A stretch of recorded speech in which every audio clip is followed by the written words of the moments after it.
क्यों कर ये आयो ये छोकरे सां ॻाल्हाए थो शफ़ीक ॻाल्हाए थो हाणे तुंहिंजो त हिननि जा वॾा वतन था हाणे भाउ खे ॾिसी पोइ होॾे चइजांइ भाउ खे ॾिसी पोइ चइजांइ हिननि जा वॾा वतन था ॿारनि खे हिननि जा वॾा वतन था रुलंदा ॿारनि खे माल छोड़े ॾियनि था पोइ भेल त थींदी न था क्यों हिननि जा वॾा वतन था रुलंदा ॿारनि खे माल छोड़े ॾींदा पोइ भेल त थींदी क्यों भाउ खे ॾिसी हिनखे जुमिलो चवणो मूंखे ॾिसी हाणे हे छोकिरो आहे हिन खे ॾिसी वरी भाउ खे चवंदे क्यों क्यों अदा हिननि जा वॾा जुमिलो ॿुधाए जुमिलो अदा हिननि जा वॾा वतन था रुलंदा माल खे छोड़े छॾनि था अदा हिननि जा वॾा वतन था रुलंदा ॿार खे माल छोड़े ॾींदा भेल त थींदी न ॿार खे माल छोड़े ॾींदा भेल त थींदी न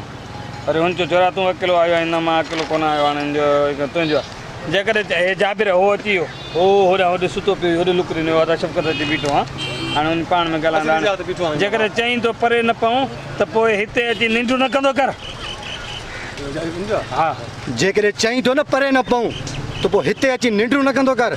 ॾक न टिकाए थो जुमिलो यादि माना परफॉर्मेंस कयो जेकॾहिं चईं थो न परे न पऊं पोइ हिते अची निंड न कंदो कर बराबरि वरी ॾे हिकिड़ो दफ़ो जेकॾहिं चईं थो न निंड न करूं त पोइ हिते जेकॾहिं चईं थो त परे न पऊं पोइ हिते अची निंड न कंदो कर जेकॾहिं चईं थो न परे न पऊं त पोइ हिते अची निंड न कंदो कर उन चयो जेकॾहिं बाबा निंड पियो आहे त छोकिरे खे लाइ पोइ छा थी पियो हाणे कावड़ में ॾिठो वरी होॾे ॾिठी कावड़ में अच था हल निकिरियो अच था कयो ख़ामोशी चुप था वो कलवड़ बादशाह अगेन कयो टंगू भरी छॾींदो साईं ना चाचा आइंदा माल कयो ना चाचा आइंदा कौन पवंदो न चाचा कोन पाईंदो आइंदा के न अगेन कयो ना चाचा कौन पवंदो ओके भैया ने बेटा दी फोटो वतन माल कोन बाबा बि आहे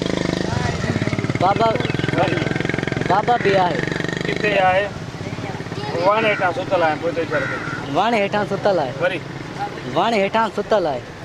हुनजो पोइ हे होॾे आयो पी आयो हुन बीठी पाण में ॻाल्हाईंदा हाणे हिते चल बाबा निंड पियो आहे छा थी पियो मां त माल सां बीठल हुउसि न बाबा निंड पियो आहे छा थी पियो मां त माल सां बीठल हुयुसि न माल सां बीठल त चई हे हलिया विया ही होॾे विया हलिया हाणे हिते पी खे चवनि ठीकु आहे बाबा ही त वॾा ज़ालिम आहिनि सिजू के बाबा ही त वॾा ज़ालिम आहिनि पुटु अलाह पुॼंदो न असांजे सभु असां त पंहिंजी ज़मीन में बीठल आहियूं बाबा असां त वाह ते बीठल आहियूं पोइ ही दड़का छो था ॾियनि बाबा असां त वाह ते बीठल आहियूं पोइ ही दड़का छो था ॾियनि हाणे ही बि चवनि बाबा असां त बेराए ते बीठल आहियूं पोइ ही दड़का था ॾियनि बाबा असां त बेराए ते बीठल आहियूं पोइ ही दड़का छो था ॾियनि पुटु हाणे माल सां थोरो ख़्यालु कयूं ठीकु आहे हे शफ़ीक हे वकार क्यों हे शफीक हे शफ़ीक हे हिते जाते बीठो हे अदा शफ़ीक हे अबू बकर हे वकार ओके शफीक खान पाण खुद बीठो ओके ये हिनन का बीठो आहे वकार बीठो पोइते जी बीठो हां क्यों जी पोइते जी पहुंच इन थी छा है जाबिर छाते पे बाहर कर धड़का दी क्यों ये अब परे आने बीठो क्यों छा है जाबिर छाते तो बाहर का धड़का दी हिकिड़ो मिनट वरी छाते थी छाते क्यों छा ॻाल्हि आहे जाबिर छाते तो नंढड़े खे धड़का दी ओके दा बूम मेजो करे इकबाल ॿ टे चकर असांजो ध्यानु थियो आहे असां माट करे वेठा आहियूं पर हाणे ध्यानु थियो अलाह इन कंदो जाबिर पर थोरी घणी ॻाल्हि ते एतिरा परे पइजी वञो अलाह इन कंदो जाबिर त थोरी घणी ॻाल्हि ते एतिरा परे वञी पऊं हा न हा अलाह न कंदो जाबिर जो थोरी घणी ॻाल्हि ते वञी परे पऊं उन सोडल बाबा निंड पियो त छा थी पियो मां त माल सां बीठो हुउसि न जाबिर बसि हाणे बाद वात ॻाढ़ो चोरो तो जाबिर खे ॾन ॾेखारे हाणे तुंहिंजो थी होश न वञा जाबिर होश न वञा जॾहिं भेल थिए त पोइ चइजांइ होश न विञाए जाबिर होश न विञाए जॾहिं भेल थिए त पोइ चइजांइ होश न विञाए जाबिर होश न विञाए जॾहिं भेल थिए त पोइ चइजांइ हुन पोइ चवंदुसि कोन टंगू भञी चईंदो साईं हे हलियो वियो होॾे वियो हेॾां पुटु ॻाल्हाए वियो बाबा ही वॾा ज़ालिम आहिनि पुटु अलाह पुॼंदुनि असां पुटु अलाह पुॼंदुनि असांजे सबुर आहे हिननि ज़ालिमनि खे असां मुंहुं ॾेई न सघंदासीं पुटु अलाह पुॼंदुनि असांजो सबूर ई खोड़ अथनि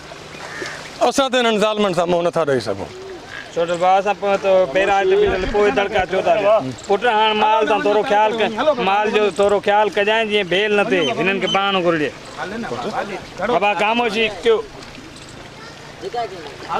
हो बाबा छॾो न कयो असां बस दा तव्हां असल विढ़ण खां संभरी घरो निकिता हो छा कमु कंदा बीठा आहियूं यार असांखे सिड़ायो न न न न बस ख़ैर आहे हा हुन पाण में भाउ भाउ भाउ हा पुट पुट हाणे माल तां थोरो ख्यालु कजांइ जीअं भेल न थिए हिननि खे बहानो घुरिजे पुट माल जो थोरो ख़्यालु कजांइ जीअं भेल न थिए हिननि खे रुगो बहानो घुरिजे ओके अरे चुप